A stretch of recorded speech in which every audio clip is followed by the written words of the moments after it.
Hello and welcome to Film Frauds, a movie show where we give our 100% unprofessional and 100% biased opinions on the movies of today, tomorrow, and the past.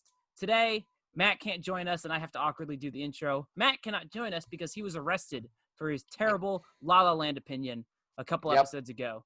But no, Matt just can't be here today. He'll probably be here eventually, or we fired him. You'll never know. But today I'm joined just by Mark, and we watched two major movies that came out on streaming this weekend. Mark, what was the first movie that we watched this weekend? So we watched the Netflix original, The Old Guard, directed by Gina Prince Bythewood. It stars Charlize Theron. What's his name? I keep forgetting. Chiwetel Ejiofor. Chiwetel Ejiofor. Probably butchered it. Yeah. Screenplay by Greg Rucka. And Greg Rucka also wrote the comics that the movie's based on. This is based off comics? Or graphic novel series. It's a graphic novel series? Really? Yeah. I didn't know that. The basic bare bones summary of the plot is a covert team of immortal mercenaries are suddenly exposed and must now fight to keep their identity a secret, just as an unexpected new member is discovered. That is The Old Guard, now on Netflix. So Tyler. Damn it. Damn it, fine. All right, yeah, you go first. What I think about The Old Guard. Old Guard is decent. It's like a few steps away from being a really great action movie. There are some problems narratively and directing wise, which I feel like looking at reviews for what people said, it seems to be kind of unanimous. But in terms of Netflix action movies, I mean, this is pretty decent. I think it's better than the major ones like Triple Frontier that came out last year, and earlier this year. It's much better than Extraction.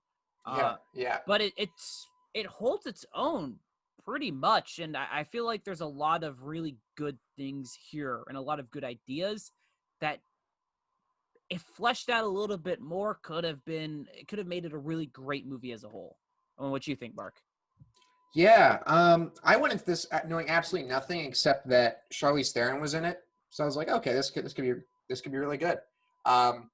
And yeah, I was pleasantly surprised as to what the plot involved. You know, the whole thing being about immortals. Did not know that. So it made one of the opening scenes quite shocking. And yeah, I thought it was good. I thought the first half is much more solid than the second. I completely agree. I disagree with that completely. Really? Okay, I think the second half is far more enjoyable, but we'll get into that in spoilers and stuff like that. Yeah. It's good. The movie makes a really good attempt. It's not exactly an attempt. I mean, they sort of pull it off as to fleshing out this team of immortals. The villain, played by Dudley Dursley, or Dursley Dudley, or the dude from Harry Potter. That's the dude from Harry Potter. Yeah, because when he first came on the screen, I was like, "Is that who I think it is?" Good for that. He lost a lot of weight. Oh my god. Okay. Wow. Yeah, I think in every scene he was in, it was very distracting. I'm like, "Oh, there's Dudley," I guess. He was also in the Ballad of Buster Scruggs. I haven't seen that one yet. Yeah, you should check that out. Yeah, his character plays this CEO tycoon. Didn't exactly care for him. Felt very one-dimensional. His thing's weird. A lot of it's a spoilers too, because this is a newer movie, so we don't want to give away everything. So I won't give away anything, but you sort of know who he is, what his character's motivations are, within the first scene that you see him. So what I like the most, I think, Charlize Theron is great. Mm-hmm. She's the best part of this movie. And some people didn't like her performance, Kiki Lane. I thought she did pretty well. I'm on the camp. I wasn't a big fan. There are a few times. Weren't a big fan? There are a few times when she's in scenes with more established actors, like when she's acting aside Chiwetel Ejiofor. It's like she's also a newer actress. I haven't seen If Beale Street Could Talk. I own it on Blu-ray, but I have to watch it. When she's like across the screen from Chiwetel Ejiofor, who is this kind of like renowned actor, it's kind of apparent that she is newer. She has a few moments that are not great at all. Overall, she's fine, but I feel like as a pseudo secondary protagonist. She's really a step below Charlize Theron's character and just her as an actress.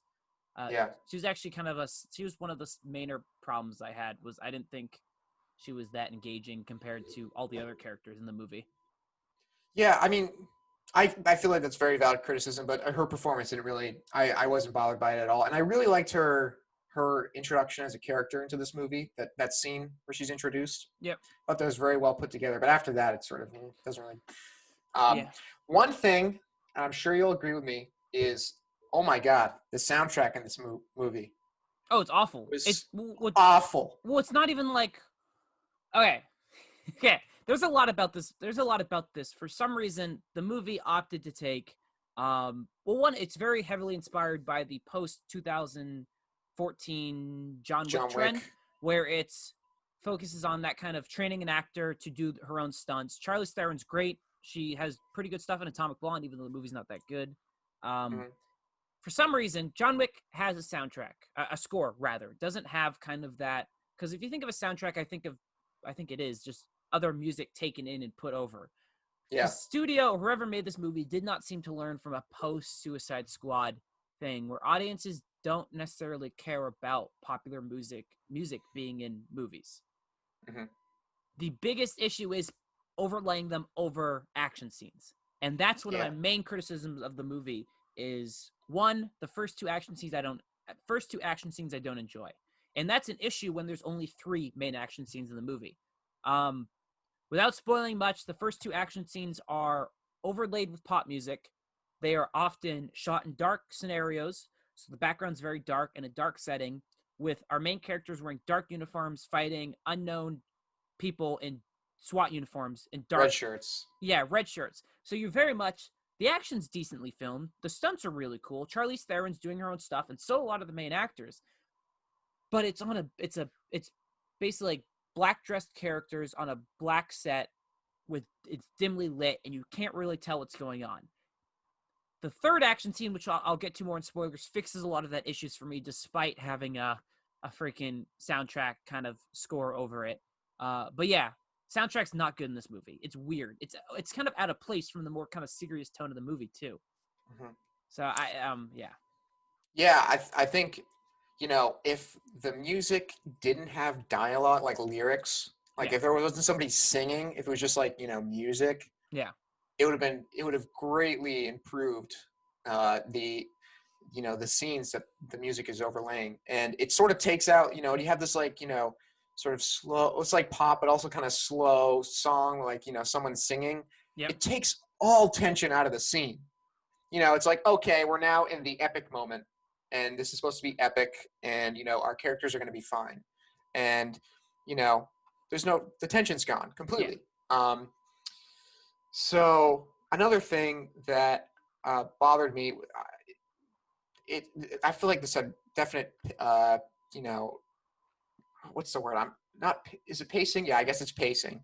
You get these high intensity, high volume scenes where so much is going on, and then you get like these down to earth scenes where there's sort of expository dialogue, and it happens really frequently. Like you get a lot of these quiet scenes where they're trying to flesh out the characters, and it's like you're interested. It's like going like this. And I won't get. I'll touch this point when we get to spoilers, but I'll let you go. So that's actually my favorite part about the movie is the narrative elements of it. I think they do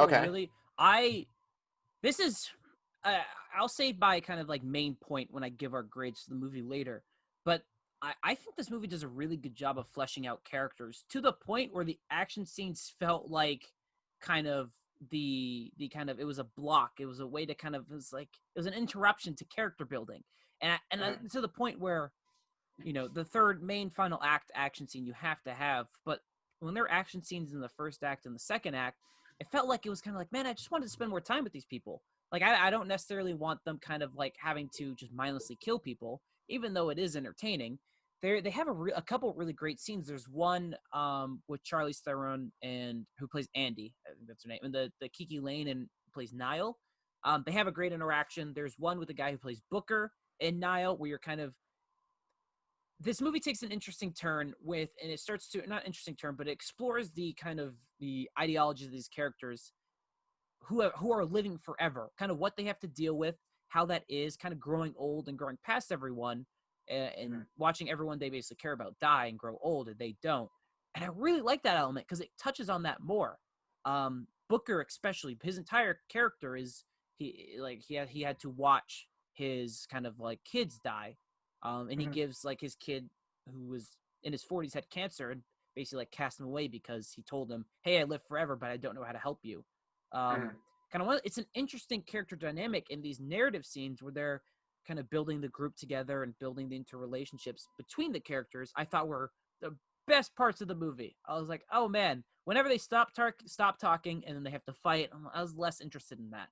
So yeah, I mean, that's very fair, and I agree with your points. I just think it's those moments sort of overstay their welcome, I think, a little bit. I just not in the individual scenes that they're overstaying their welcome, but it happens so often. And it became clear that, they're trying to set something up here. Yeah. They're focusing on developing this and for further, yeah, experiences, I guess. Yeah, I don't know. I didn't exactly, I wasn't too invested in that sort of narrative choice. Yeah, I think overall, it's a really solid Netflix film. Yeah. And I was pleasantly surprised. I wasn't totally wowed, Yeah. but it's definitely worth checking out. Yeah, as a film. this is considerably better than a lot of the Netflix action movies they've made. Mhm. There's actual kind of like passion into it, and we get a lot of flack, or we don't get a lot of flack. We shit on Extraction a lot, because Extraction feels like a calculated attempt at the trends going on with action movies. We have to have the one take kind of long scenes, and that's the whole point. Is it's a one take, never really like fun using the purpose of that to kind of fuel the story.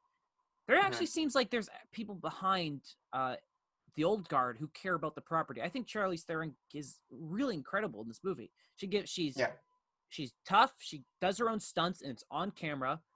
It doesn't have the long cuts, but there are cuts in the action, but you can still follow through progression. Kind of actions happen, you follow the next cut, and it all looks good.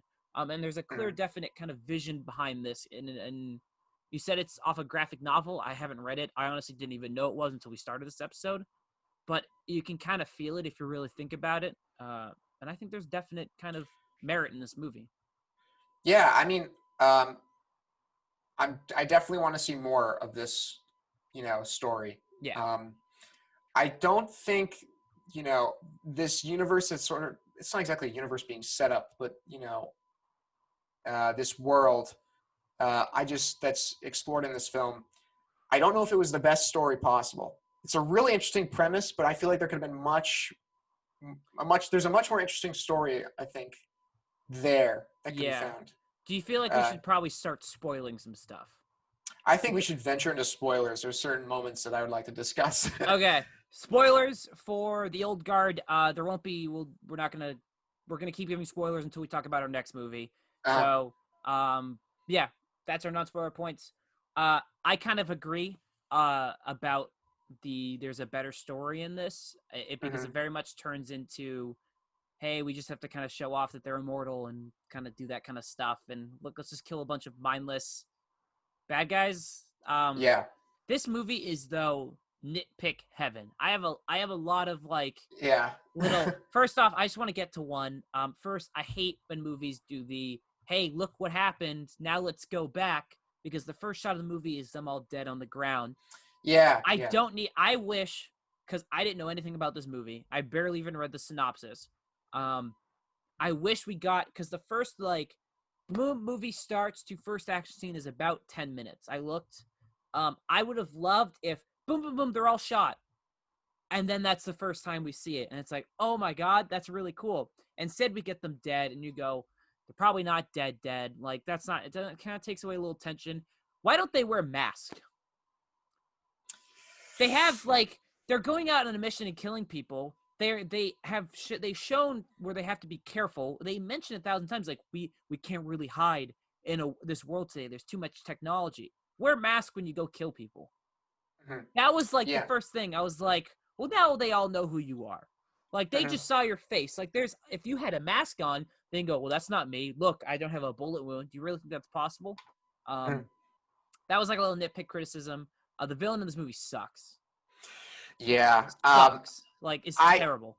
yeah. I think this is where like it becomes quite evident that there's a much better story here. Like I get why they chose this villain. I guess it's like a social commentary. I guess I mean it is social commentary. Like Yeah.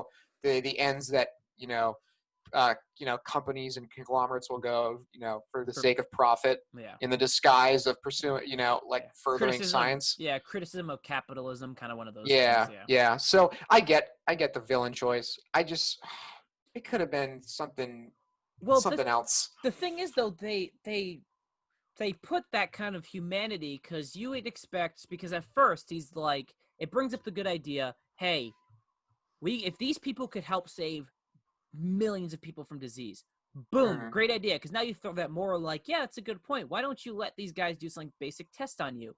But he has that weird flip where it goes from, hey, he could be intriguing, like this is a moral dilemma. These people don't want to be caught. But he's Yeah, like, you guys could help millions. Instead, he just like stabs someone, is like, now you're my lab rats. I'm going to torture you for eternity. I'm a bad guy. And then you're like, well, yeah. but then they put that onto Chiwetel Ejiofor, who Hmm. is very much, who has that kind of turn from where he's in man. He's like, I was seeking you guys out because, my wife died and was sick and you could help. But then he ultimately helps them because he shows the impact they've had on the world. And you're like, you should have put that humanity with the villain. So we have some more he just turns into that kind of mustache twirling evil bad guy, that like villain of Yeah. the week, and it really takes away from the third act of the movie, despite it having the best action scene. Because in the non-spoiler section I mentioned, it's dark characters on a dark back and dark clothes on a dark background. And this one, the background's all white. They take an element from the Raid 2 final fight, where they have a lot of the Mhm. exterior be white, so you can see the characters doing their own stuff. And it's really cool. That final action set piece, I was all for, because they Yeah. also have really cool elements. Spoilers, I have a little another nitpick thing, but Andy loses her immortality, which is Mhm. like, I have a slight criticism and Very compliment of the movie. convenient. Very convenient, but they start like, hey, let's protect Andy, and they do a little thing. They never bring attention to it, but they often just put their body in front of bullets and get shot a bunch, and they Yeah, keep yeah. going. Love it. I was all for it. Mhm. I like the fact that they can die. Um, it adds a little bit of tension, especially when you see Booker all shot up and like his guts are all hanging out. And Andy's Yeah. like, you can't tell. Andy's like, he's taking a little bit longer to heal. You're like, did he actually die? It leaves a lot of like convenience though, Yeah. because it adds tension, but it also kind of like, you're like, I wish there would have been a more kind of like structured element to it. Like, oh, they lose their powers if this happens. Kind of one of those things. Yeah. I just want to go back a little bit to talk about the villain. Sure. He's always mentioning like, oh, I don't want them ending up in the laps of my competitors. Mm-hmm. Like, I kind of wanted to see the competitors. Like, who's his Yeah. competition? Like, it could have been just interesting. Like, if you had like a mustache twirling villain CEO, and then Yeah. like an actual company that's like really it's not for the sake of profit. Yeah. Like, I guess I could have fleshed that dynamic out a little bit more. Yeah. And it would have made it more interesting. Because I just did not. That switch he has where you have that, like, he's doing that TED talk, and you're Yeah. like, oh well, I guess it's going to be a little ambiguous as to Yeah. what should happen, and then it becomes so easy to decide who you're going to side with. Yeah. And then with Chiwetel Ejiofor, his character, I feel like his character it would have been a much greater service to his character if you sort of had, I guess, maybe a flashback of him like at his like wife's bedside in like the final stages of her disease. I think she had ALS. Because you're just only hearing what happened to his wife through expository dialogue, and Yep. you lose that punch to care about his character and like his motivations, because you're not supposed to hate his character. Like, he means well. Yep. But it's like you don't have that emotional attachment to him and his objective. So I feel like those were some of the very big weak points of the movie. I think there's an easy fix here. You remove Harry Potter's brother Dudley as the villain. You Yeah. substitute that for Chiwetel Ejiofor, and you make his character the one who exposes them as immortals, but then Mhm. sets into motion like other bad guys, like you said, the other competitors. But Yeah. then, so it's the other competitors coming after, but Chiwetel Ejiofor is the main big bad guy, but he's the one that Mm. has the turn at the end. So when they're all there, and he's like, and then he can show them like all the work, and then he spells out like, this is what I was doing. I'm not trying to like the other competitors could then capture them. Yeah. Chiwetel Ejiofor free, and then all of a sudden you have a villain who has an arc that Yeah. is believable, but having the mindless villain, so you allow for the action instead of the main villain being the one note bad guy. And there's a really easy fix somewhere in there, and it's just weird. Yeah, that's a really good point. Yeah, like, because, Charlize Theron's, in the beginning, like the team, and they're like, the world's not getting any better. Mm-hmm. And like Chiwetel Ejiofor can be like, this is what you want. Like, Yeah. if you work with me, like we can put an end to disease. Yeah. Like, I mean, I get why they chose the narrative, Netflix chose the narrative choices that they did, because you need to have like, explosions and gun shooting. But you could have really made something special, I think, if you sort of combine Chiwetel Ejiofor's already, the character he already is in the film, and Dudley. Yeah. Smack them together. Perfect. Mark, what are some of your hallmark points of the movie? Favorite scenes, basically. Hallmark points are our favorite scenes of the movie. So I have two. Go for it. I'll save my favorite one for last. The first one, there's a moment where Niall is going up in the elevator up into the building to save the Immortal team. Yeah. Like Andy's team. And there's that moment where she's like in the elevator by herself, and she's standing there, and then like the camera was holding on her for about 2 or 3 seconds, and I was like, oh, this is a great moment, for self-reflection, because it's been like this since she like got her throat slit. And then it's like you get 3 seconds of this shot of her in the elevator just sort of like waiting, and then the camera cuts to show you like the elevator numbers going up. I felt like it could have been a much more powerful moment if the camera held for like 6 to 8 seconds. Yeah. So you could just sort of see like, how is she processing this? Yeah. Because, she's just going and going and going since she's introduced. And I felt like it could have been a very powerful moment where she's just standing there like this, like getting ready to like go into what she's about to like face. She's about to murder people, and she has that element. She has that slight turn when she realizes Booker betrays Andy. But yeah, you're right. There's not really that moment for reflection. I guess she's like fighting with it the whole time, but it's a quick like, oh, Andy, and then like go and kill. Is that your favorite scene, or is that just another criticism? Well, I guess it's kind of like it could have been a favorite moment for me. Yeah. It's sort of like because when I saw it, I was like, oh, this is good, and then it cuts away, and I'm like, what? You should have held. Mm-hmm. Should have held on that. So it's like a nitpick / Hallmark moment.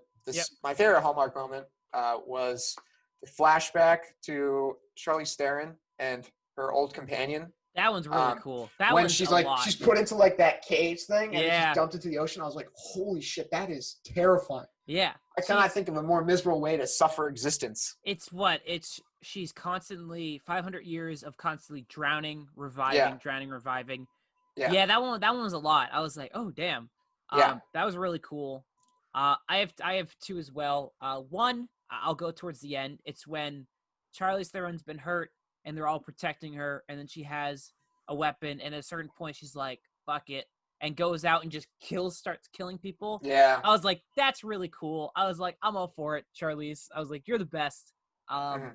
That's a really just kind of fun character moment. My favorite actual moment of the movie is the Booker and Niall talk by the fire, where you kind of get, because it's a realistic understanding of how someone who'd be in this, where he just wants to die. Like, Booker just wants it to be over, because he's someone who came around, he said in the 1812, he's fighting for Napoleon, but he had to watch as his sons grew old and died, and one son grew old, got cancer, basically renounced him, said he didn't love him, and then died, and that's like the last thing he heard of his son. Boom. Like, great realistic expectation for this. I was like, wow, I was all for it. Favorite part of the movie. There's another small element. I like how they don't keep things vague for Niall. I like how they're very much like, no, this is like what we are, because she comes in, they've been like, we'll answer your questions in time, and then you keep the information kind of held from the audience for a little bit. I like how they just dump it all. So we're not left questioning, like, what's going on. It's very much just like, okay, we're in the world. All right, now we're doing it. I was like, okay, that's cool. Yeah. What are some low points of the movie for you? What are your least favorite scenes? Low points. Any of the action scenes with music over it? Yeah, I think I was like really digging the movie up until that church fight scene, and then when the music starts playing, I'm like, oh god, really? Yeah. I was like, ah, this close to being so good. I think my interest started to wane sort of after that point. You know, and then you keep getting these like scenes of discussion. I'm just like, oh, I'm just like checking my phone because I'm sort of losing interest. Yeah, a lot of exposition. A lot of exposition in this movie. And I think Dudley's death, I was like, when he comes out, you know, like they're like, oh, he's going in the elevator, he's going down, and then the two guys leave, and then they're like having that discussion, and then Dudley comes out and he's just like, you know, has no sort of tactical knowledge whatsoever as to how to deal with the situation. He realistically should just shoot him. Yeah, you're like, okay, they've killed like, everyone. When the glass is broken, okay, the scene's gonna end with him flying out that window. I already know how it's gonna go. So it sort of became really predictable. So those are my low point moments. You tell your low point moments, and then I'll have a final saying on the film. Before I get to low points, you know how when stupid stuff happens in action movies, I like to laugh and kind of like gahuff a little bit. There are 2 points. Hardcore Henry is our big example where I basically just laughed at everything cool. There are 2 cool moments in this. I think I can guess which one of them is. Get which one? It's when that guy's like, you know, you shot something, and then he like boom, and Judo throws him and snaps his neck. Yeah. I replayed that 3 times and I laughed each time.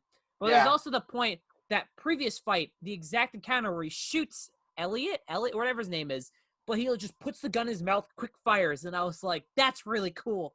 Oh yeah. He like goes on top of him, sticks it in, fires it, and you're like, oh my god. But no, the breaking the neck where he's like, you shot him, and then boom, judo throw, break the neck. I was like, oh, it's like, god. This movie's violent. Like, I didn't know it was a hard R. Low points. There's a scene that I was mentioning where Kiki Lane, Kiki Lane. She has a scene where she's across from Chiwetel Ejiofor, and he's like, her immortality's gone. She goes, what? And I was like, that was like the moment. I was like, oh, okay. Yeah. The reaction to like Booker's turn. I wish like there was a more reaction because we only get the reaction when they're all tied up. Like you would expect. Like I wish the reaction was kind of like after. I don't know. I wish they could have done that kind of like, hey, Booker betrayed us a little bit. Yeah. But that one scene of acting, because the acting all around is pretty decent. But that one scene where I was like, oh, it's like okay. Yeah. Yeah. Mark, are we doing grades for Yilgard? Not yet. I have one final thing I want to talk about. I was really expecting Charlize Theron's character to die. I was like bracing for it. Yeah. And then it doesn't happen. I was like, oh, okay. Yeah. I'm cool with it. They're setting up a sequel. They gotta have a sequel. Yeah.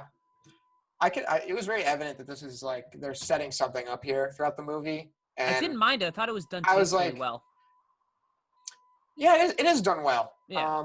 You know, I'm like, oh, this is an action film, but they're really focusing on the characters. Yeah. So when that flashback happened with like that girl drowning, yeah, I was like, oh, she's coming back. Yeah. And they wear their twist on their sleeve really well. But I thought it was like it's not one of those things where it's kind of like, you remember you ever see the 2016 Ghostbusters? No. Okay. Have you ever seen the 1984 Ghostbusters? No. Okay.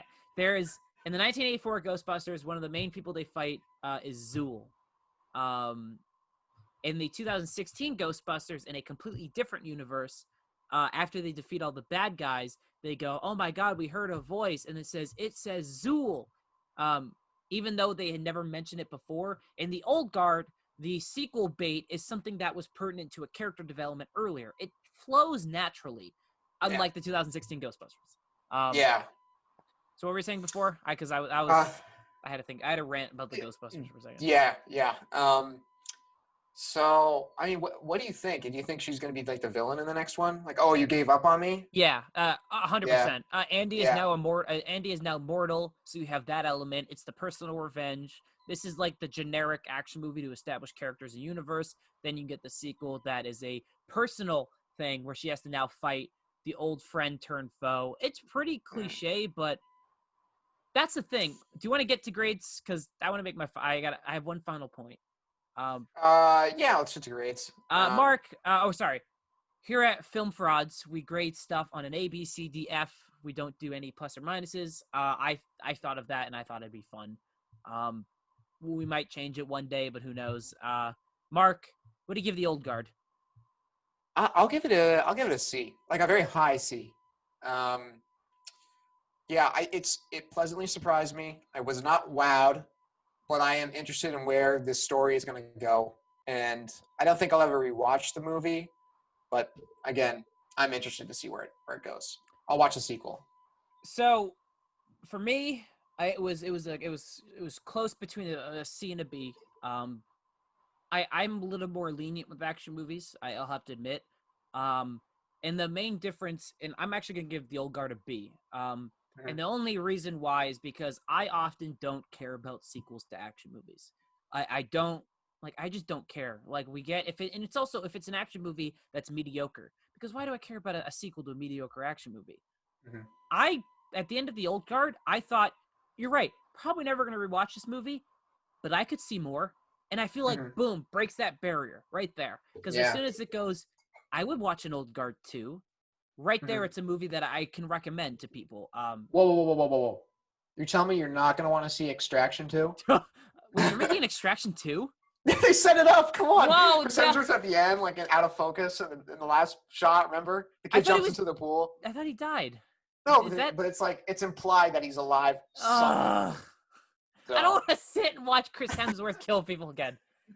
God damn it. Are they really making well, did you know okay. That movie was like one of the Netflix's most watched movies was Extraction ever. mhm. Baffling. Baffling. It's not good. Um, I yeah, think people saw Russo brothers and they're like, oh, we gotta watch it. No, yeah, I'd give the old guard a B. yeah. It's purely on the basis that there's redeemable narrative elements. The action's hit or miss, but it's intriguing enough and it sets up enough where I want to see a sequel. Where Mhm. when Old Guard 2 comes out on Netflix because you know they're gonna, um, I will absolutely go see it. I will absolutely go watch it. So that's the Old Guard. But that's not our only movie we're talking about, Mark. We are talking about because I have to intro this movie. Damn, I was gonna throw it Yeah, to you. I yeah, was like, damn it. yeah. We were talking about the Hulu original. That was a Sundance darling. That was actually the most expensive Sundance movie ever bought. It sold for 17,069,000. I'm not joking. They beat the Wow, record by 69 cents. wow. That's Palm Springs, the Groundhog Day esque movie with Christy Melody and Andy Yeah. Samberg. Basically, it's Groundhog Day with a little bit of a twist. The director of this movie describes it as actually, you know what? That would be a little bit of a spoiler. We want to get into non-spoilers about Palm Springs. I think, I think the best thing to do for this movie is just go in blind. Going blind, yes. I went in blind, and I'm excited to talk about it. Yeah. Very much like the old guard. I'll give you my thoughts. This movie is pleasantly surprising. Yeah. It's not bad, Hmm. but it's not great. And Hmm. I have a little like few things I think could be good, but there's a lot to genuinely like about this movie, which is Hmm. surprising. Considering it's basically Groundhog Day again. Yeah. I mean that's kind of an unavoidable thing. It's Groundhog Day. Yeah. But with a different little bit of a twist. I think the performances are good.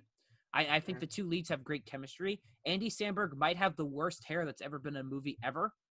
There are times when he has bedhead when it's just like it looks like a manifestation of a crow in his hair. Like the wings are all to this. It's a lot. Um, there's good chemistry from the leads. I think it's genuinely funny. I think it's a good romantic movie. And I think it has certain twists and divulges on the typical Groundhog Day narrative structure that I kind of really enjoyed. There's a nice like nihilistic element to the movie, which I was all for. I'm a big nihilist fan. BoJack Horseman's one of my favorite pieces of media ever, specifically with Andy Samberg's character. I'm also not the biggest fan of Andy Samberg, and I thought he did pretty good in here. I can also see someone not really liking his performance either. Mark, what did you think of Palm Springs? Oh, I loved it. You loved it. I loved it. Oh my God. I was shocked. I can't believe how much I like this movie. I mean, Wow. I think Groundhog Day is like in my top 20. Yeah, I nothing love beats Groundhog Day. Nothing. Yeah. Groundhog Day it's already peaked for time loop movies. Yeah, I mean, when the movie started, I don't want to give away too much because I really think that everyone should go into this blind. We'll go quick. We'll do a quick non-spoiler and go into spoilers. Yeah. If it isn't clear, we already recommend this movie. Yeah. Recommend. I think it's great. The script is very tight. Yeah. It's a very tight script. The movie is very well packaged. It's, 90 I think it's minutes the on the nose. 90 minutes on the nose, and it's like the perfect quarantine movie. Yeah. I mean, it couldn't have come at a better time. Mm-hmm. And yeah, I was really into this thing. I don't really have any nitpicks, to be quite honest. I have a few. It's not very dramatic of me to say, but yeah, that's my non-spoiler review. It's great. I loved it. Go watch it. Yeah, this movie, it's a tightly packed 90 minutes. Like, as soon as I hit play, it was like 129:59. I was like, I already love it. Yeah. A lot of this movie we can't talk about without spoilers, though. Mm-hmm. So we're not going to give our final grades yet, but we both recommend Palm Springs. It is have some more explicit content, so it's not a Groundhog Day, because Groundhog Day is very much like a PG-13 movie. Mm-hmm. This one falls more into kind of R. But yeah, we both recommend it. All right, spoilers for Palm Springs. Mm-hmm. Spoilers. I'm not going to do the edit and put spoilers here. Yeah. I really liked. I was going to say the director basically calls this movie a sequel to a movie we haven't seen, like we're not going to see, and that's very much. We're introduced to the movie with Andy Samberg already in a time loop. Very, very well done, by the way, because he shows up and you're following Christy Melodi's perspective. I think that's her name. I could be butchering it. The mom from How I Met Your Mother. Mom from How I Met Your Mother. I'm just going to call her How I Met Your Mother mom. What's her name in the movie? I don't remember. We're just going to call her Mom from How I Met Your Mother. But basically, we watch Andy Samberg do stuff, and he starts to do motions that we clearly know that if you've seen Groundhog Day, you're like, oh, he knows what's going on. He's in a time loop. They start to hook up, and then she follows him into a cave with a portal that enters her into a time loop. A weird sci-fi element that I was like, oh, that's a cool, nice little twist. And then boom, time loop. And then you get the Mom from How I Met Your Mother kind of experiencing the day over again. But Andy Samberg has already been doing this for God knows how long. So he's very nihilistic. He's like, what does it matter anyways? Who cares? And they basically answer a lot of Groundhog Day questions, which I thought was really cool. Like, why don't they just stay up until the next morning? Well, technically the day keeps going, but as soon as you fall asleep, the day resets. It's all depending on your sleep. And I was like, I like that a lot. Mm-hmm. What kind of stuff did you like in it? Well, I thought Andy Samberg was great. I mean, I haven't seen Brooklyn Nine-Nine. I've only really watched his Lonely Island music videos. Yeah. So this is a real first Andy Samberg performance that I've seen, and I thought it was great. And this movie really benefited for me, not knowing anything going in. I knew the title, and I know that Andy Samberg was in it, and that's all I knew. You didn't know about the time loop stuff or anything at all? Did not know about that at all. Okay. I didn't watch the trailer. I didn't look at any synopsis. And so when J.K. Simmons shows up. Yeah, that was and surprising. Shooting him, I was like, what is going on? And then there's that portal, and I was like, this is so weird. Yeah. And then I realized it was a time loop, and I was like, oh, this is a Groundhog Day thing? Yeah. I was kind of bummed out. I was like, okay, I got to stay open-minded. But I was kind of bummed out at first. And then the movie totally won me over. It was just, so much charisma and chemistry, and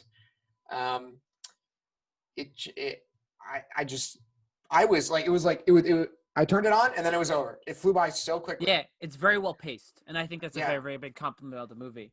No, there is like again, I really like Andy Samberg's nihilism in this movie. He Yeah. And, handles and, that. and, wait, and it's funny that his name's Niles, right? Yeah, Niles and Nile. That's we just noticed that before we started recording. But no, Mm-hmm. he does like deadpan nihilistic humor really well when they're Mm-hmm. about when the mom from How I Met Your Mother is about to kill herself in the car, and he's like, all right, and he like unbuckles and puts his head in the dash. She's like, what are you doing? He's like, nothing worse than a slow death in an ICU. Yeah. And you're like, oh my god. But one of my favorite parts of the movie is the J.K. Simmons, Andy Samberg, Roy and Niles battles, because you get a lot of like quick flashes to Yeah. like J.K. Simmons torturing Andy Samberg, and you're like, Yeah. I'm all for it. It also provides like a really great character moment later on in the movie with J.K. Simmons, which I Yeah. was like, Yeah. wow, they don't need those kind of scenes in the movie, but it works and kind of adds to Yeah. it. I was like, oh damn. But no, the chemistry is great between the leads. It's a genuinely like interesting romantic movie. Mm-hmm. I'm a sucker for romantic movies, so this is Mm-hmm. right in my wheelhouse. This is like a genuinely funny comedy movie, which is Yeah. Yeah. surprising. Like, do you like how they basically kind of like give a like answer all the Groundhog Day questions? Because I don't. Yeah. I thought I was like, okay, how are they going to deal with this, and this, and they all the movie dealt with these things very gracefully. Yeah. And you get that like sort of like that, nothing matters anymore montage. Yep. And that's hilarious and just so funny. And yeah, let's see. Oh, the grandmother. Is she in She's the in the loop? time loop. Is she in a time loop? Okay, that one. Because the first time she's like, "That's the best wedding speech I've ever heard," and you're like, "Okay." And then she goes, "You got to be leaving now, right?" And you're like, what? You're like, what? Yeah. You're like, okay. Yeah. It makes perfect sense. Sort of. There are. I don't think this movie's perfect though. Yeah. Tell me about it. An element of Groundhog Day I really like a lot is that it's never explained. It's basically that it's like it's kind of that like redeem yourself as a character. I love those kind of movies. I like how the time loop's never explained. In this one, there's a sci-fi element to it where they try to solve it, and they actually do solve it, and it's a solvable problem. You can't rip off Groundhog Day too much, but you kind of have to. They even make fun of it where it's like, what if I do the karma? Like make like a big like karma thing and then it doesn't work. I wish it wasn't that I wish it was like we try to do the karma thing, it doesn't work, but they still grow. And then like it kind of does do that Groundhog Day thing. So you answer the questions, but it isn't like super sci-fi, because then you start throwing in like time loops and like alternate dimensions, and like they both see dinosaurs, but they're tripping on mushrooms. But I don't think that's supposed to be an acid trip. I think that's supposed to be like an alternate dimension and like stuck in a time loop, because they're there at the end. The dinosaurs are in the background in the final shot.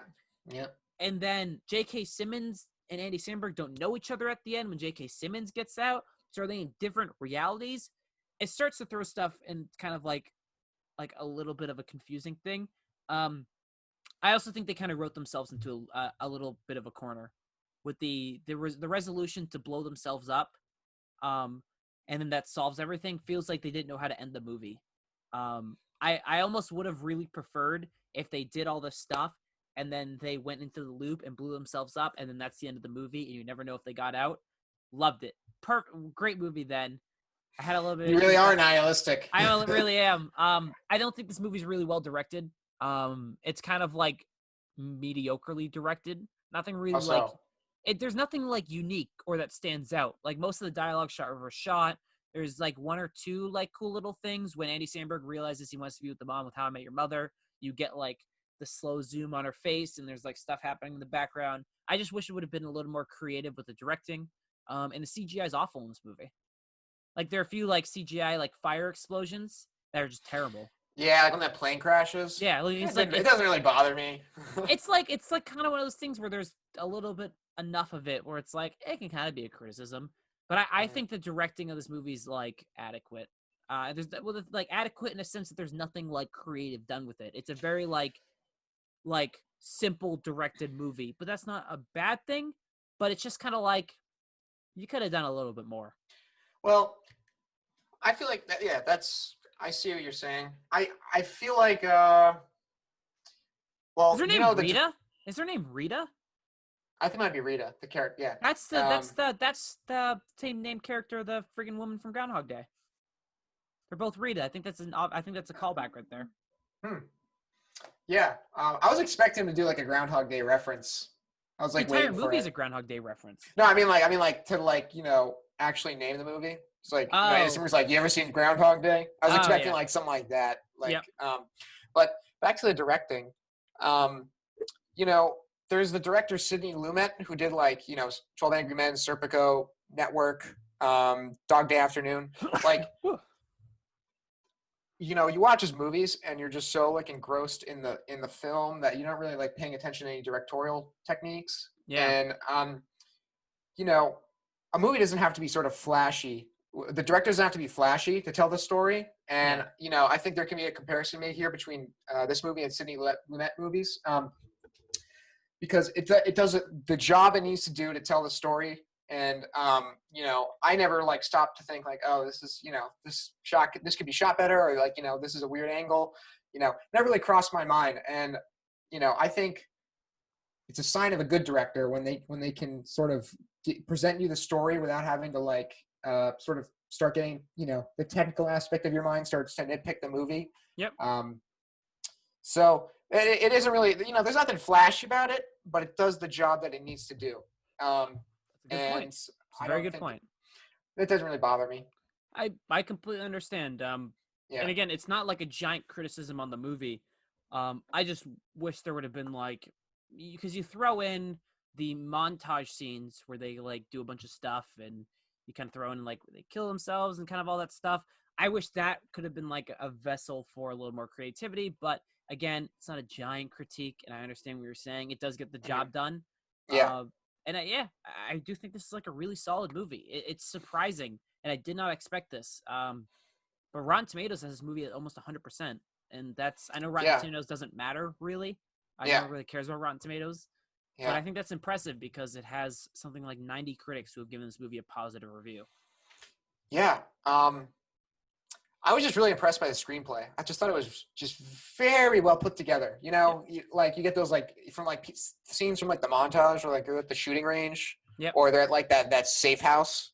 Yeah, like that comes back and is relevant and critical to the story that's told. There's no fluff to the movie. There's no fluff, and I thought that was just it's really something when a movie can pull that off as well as gracefully as this did. And there's so many funny moments, like the part where Rita realizes that she's in a time loop and she's like looking for the cave. Yeah. And then Andy Samberg's like, wait. And he goes, I am the Antichrist. And then there's the earthquake. And he's like, nah, I'm just kidding. Yeah, it's right over there. Yeah, it's right over there. There is no God. You're good. Yeah. And also with that speech that he gives before she goes into the cave. Yeah. Where he's like that long grammatical sentence. And then he's like, emphatic period. And she's like, that was a grammatical nightmare. Yeah. He's like, and that would just be an exclamation point. And he's like, yeah. Hallmark points. Favorite scenes of the movie. Definitely the montage. I thought that was so great. I think the entering of the cave. The entering of the cave was a great movie. That speech that I just mentioned, and then the J.K. Simmons scene at his house. Yeah. That was awesome. He's like, it's a beautiful day. My daughter's riding her pony thing. Little Timmy's watering the dog shit. Yeah. Yeah. That was so funny, and it was a good way of fleshing out J.K. Simmons' character. Oh my god! I look at him and I see he's either the guy from Whiplash or J. Jonah Jameson. He's the man. He's the man. And those were definitely my Hallmark moments. But like, this whole movie is a Hallmark moment. It just was so. I got like that feeling that Groundhog Day gave me. Where it's over and you kind of just feel a little bit better. You're like, ah. You're like, oh, nice. That was great. Hallmark scenes, the J.K. Simmons ones for me. I do like and like little Timmy's over there's water and dog shit. They probably gave me one of the biggest laughs of the movie. Yeah. I like Andy Samberg's nihilism, where he's just like, all right, nothing worse than dying, like a slow death in the ICU, and he puts the thing and they wake up. I like the scene when Andy Samberg's girlfriend Tristy, something like that, and he's just like, she's like, "Oh my God, are you cheating on me?" And he's like, "No, you goof, you're cheating on me." And then they leave, and then or the scene at the end where she's like, "I'm breaking up with you. This isn't working out." She's like, "You didn't break up with me. People don't break up with me. I break up with you." And you're like, "Oh, that's nice." Or the scene where he meets the guy shooting the gun. He's like, "And I'm your son." And then they drive. He's like, "I always do it." And you're like, "Okay." Yeah. I thought it was like there's a lot of like really genuinely enjoyable moments. I think the chemistry between the two is believable right from the start too, and that's kind of hard to do now. Yeah. Low points. Anything you didn't like about the movie? Any scenes? Any moments? Nothing comes to mind. I didn't write anything down. I just was like, this is good. Yeah. I think it just yeah. I'm a bit. The CGI explosions aren't good. I'm just saying they stand out. They look like something I could do on my computer. It's not a nitpick, but they're just like they're there. Oh jeez. Wait, is it a nitpick or is it not? Sort of. Like, what's the middle of a nitpick and a criticism? A critnit. Critnit. Critnit. All right, as a critnit. That's a new film frauds term. We you will be copywriting it, and if you use it, we will sue you. We will sue you. Put it on the wall, Mark. Write it in like Sharpie. Hours. I don't know. I wasn't a big like scenes when she has like the quantum physics lesson and learns a bunch about it. I was like, okay, sure. It wasn't like great, but I didn't really like. Yeah, I mean, it kind of comes out of left field a little bit. Yeah, I was like, oh, this is a quantum movie, okay. Yeah, and then in the last three, here we go. Yeah, I wish it wasn't as much as sci-fi. I should want to point out one more thing before we get to grades. I did like the way this movie's structured, where a lot of the times it's character, scenes happen, then the other character catches up, where at the same point you get scenes together, characters separate, one character's actions play out, then you cut back, they separate, and then they meet up. I like that kind of the unity and the individualism. I thought it was just nicely structured. So, any final points, Mark, before we get to grades?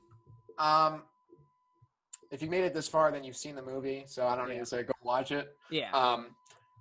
My grade, well, final thought, I loved it. Grade, strong A. Not a high A, but a strong A. Wow, really? Yes. Is this an A? Oh my God. This is an A for me. Oh wow. I'm gonna give this movie a B. It's just enjoyable. It's like that's the thing is like this is a very simple movie.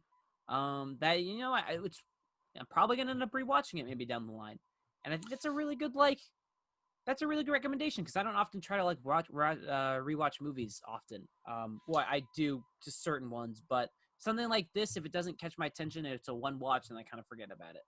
But I'll rewatch this one day.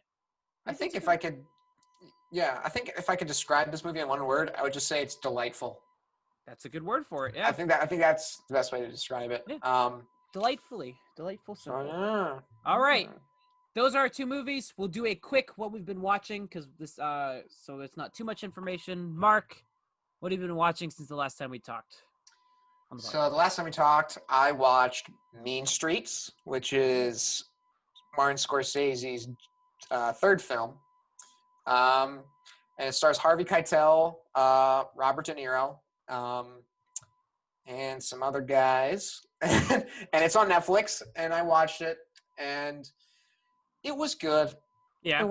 It's like, in my movie book, I gave it 3.5 stars. Okay. There is like, I think if I was like a film critic in 1973, Martin Scorsese isn't a big name yet. Neither is Robert De Niro or Harvey Keitel. Yep. If I saw something, I'd be like, okay, there is some serious potential here. Mm-hmm. Like this is a guy, like a filmmaker who knows his shit, and clearly he does. I mean, it's Martin Scorsese. Yeah. And so there's like these. It's a very simple story. I wasn't totally invested in the story, but like the film technique and the choices, it's very in terms of like a technical film standpoint, very interesting. Okay. It's very evident that from the get-go, Martin Scorsese just knew what he was doing. Yep. So if you're a fan of Scorsese, definitely give it a watch on Netflix. Okay. Then I watched Shadows, which is John Cassavetes' debut 1959 film, and it's about an hour and 20 minutes. Okay. And John Cassavetes, a little background information, he was an actor in Hollywood for some time, and then he left. He hated Hollywood.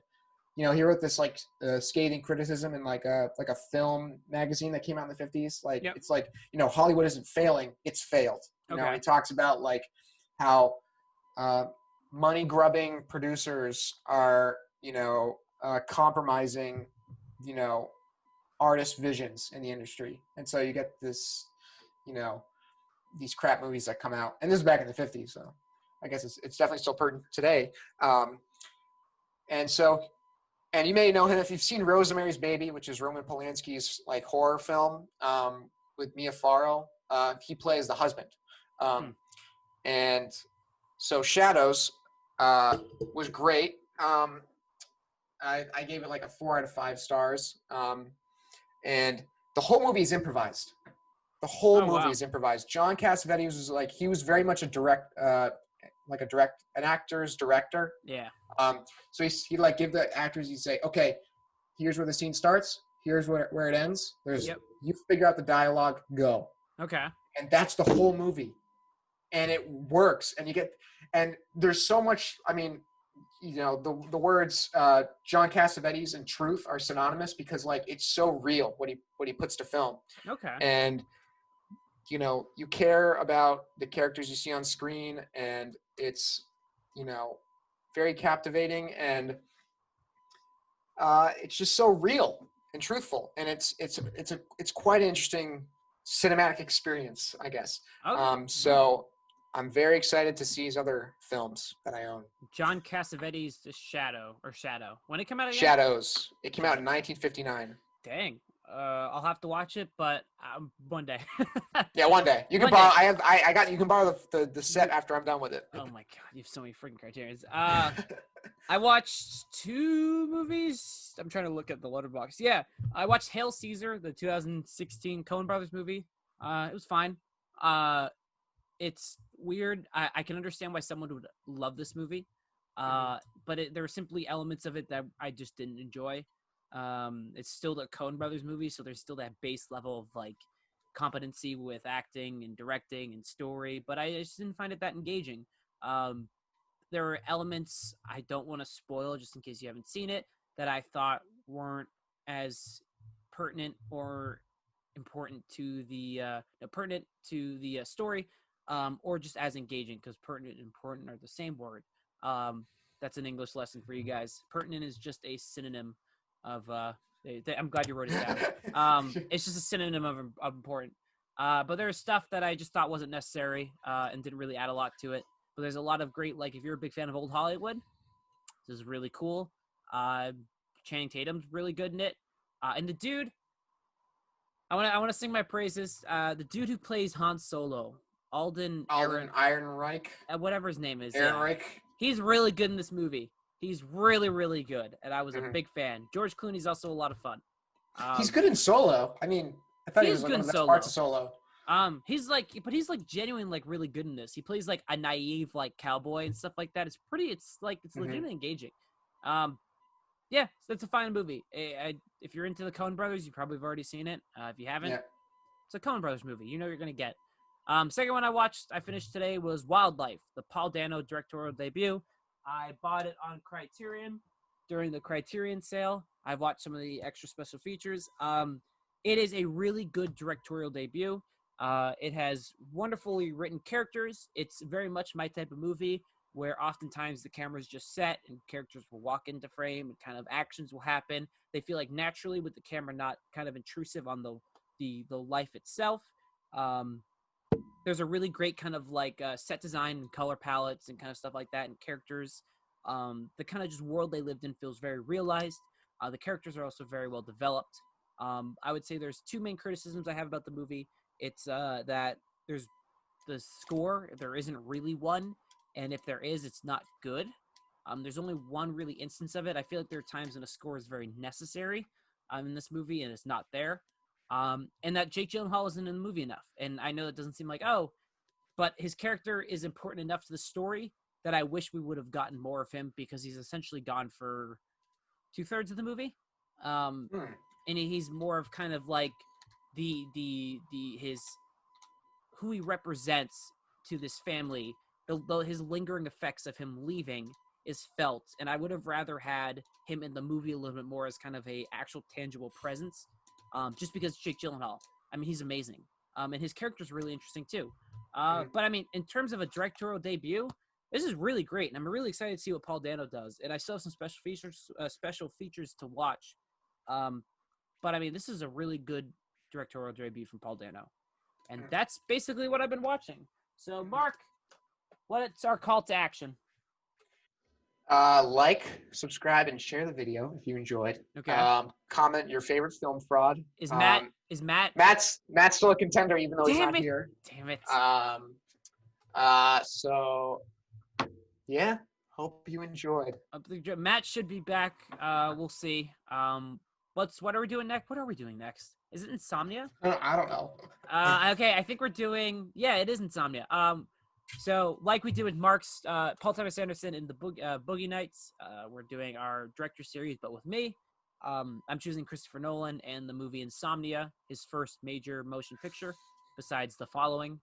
We're gonna have that later at the end of the week. So this is being recorded on a Sunday. It should be up by Monday, right? Today's Sunday. The days are all blending together. I don't know anymore. It's the 12th. It'll be up on the 13th. Okay. So the Insomnia episode should be up later at the end of the week. And then from there, God knows. I have no idea. But yeah, this has been Film Frauds. Thank you guys for listening. Follow the call to action and vote me as your favorite film fraud, because clearly it's true. It's me. No, it's not Mark. All right. Thank you guys. Goodbye.